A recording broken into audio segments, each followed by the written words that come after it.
Hello विद्यार्थी मित्रों, तमारू अमारी एमजे क्लासेस चैनल में स्वागत है।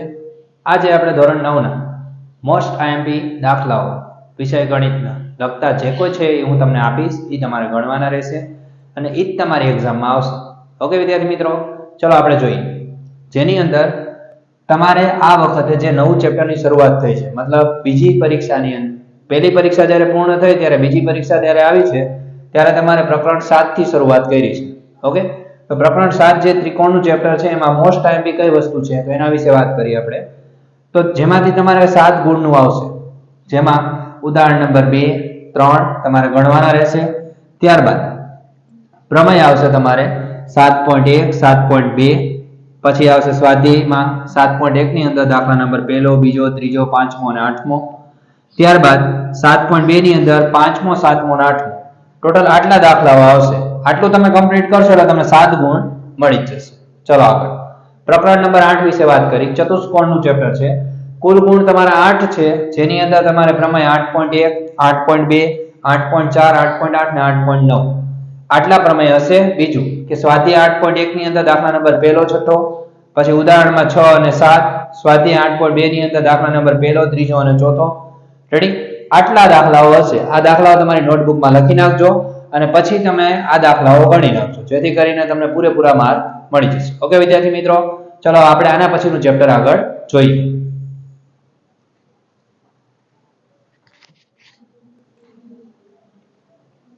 ચલો વિદ્યાર્થી મિત્રો, હવે આપણે આગળ જોઈએ એના પછીનું પ્રકરણ છે 9મું વર્તુળ, જેની અંદર તમારે પ્રમેય 9.1, 9.2, 9.7 અને 9.8 લખીને એકવાર ભાગા કરી નાખજો। ત્યારબાદ છે સ્વાધ્યાય 9.2 ની અંદર દાખલા નંબર 1, 9.3 ની અંદર 1, 2 અને 4।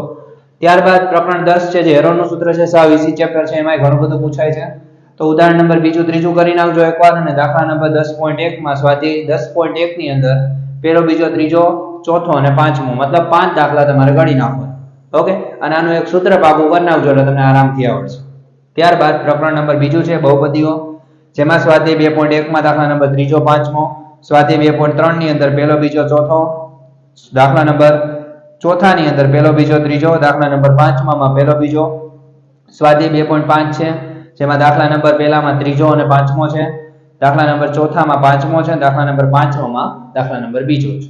ઓકે, આ બધા ગણી નાખજો અને જો એક ને એક રીતના દાખલા હોય તો તમારે એક દાખલો ગણવાનો રહેશે, જેથી કરીને તમારે વાંધો આવશે નહીં। ચલો હવે આપણે આના પછીનું પ્રકરણ જોઈએ। ઓકે,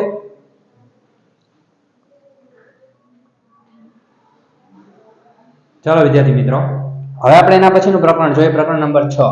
તો પ્રકરણ નંબર 1 સંખ્યા પદ્ધતિ છે, જેની અંદર તમારે સ્વાધ્યાય 1.1 ની અંદર દાખલા નંબર 2, 3, સ્વાધ્યાય 1.4 ની અંદર દાખલા નંબર 5મો, 1.5 ની અંદર 2 અને 3, ઉદાહરણ નંબર 7, 8 અને 9 અને 13, 14 આટલા ઉદાહરણ તમારે કરવાના રહેશે અને આટલા દાખલાઓ કરવાના રહેશે। ત્યારબાદ પ્રકરણ નંબર 6 રેખાઓ અને ખૂણાઓ, જેના વિશે આપણે વાત કરીએ।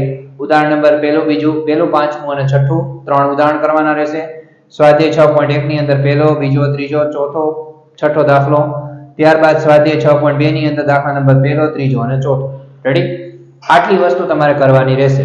ઓકે વિદ્યાર્થી મિત્રો, અને આ બધા દાખલાઓ ગણી જજો એટલે તમને 50 માંથી 50 ગુણ મળી જશે।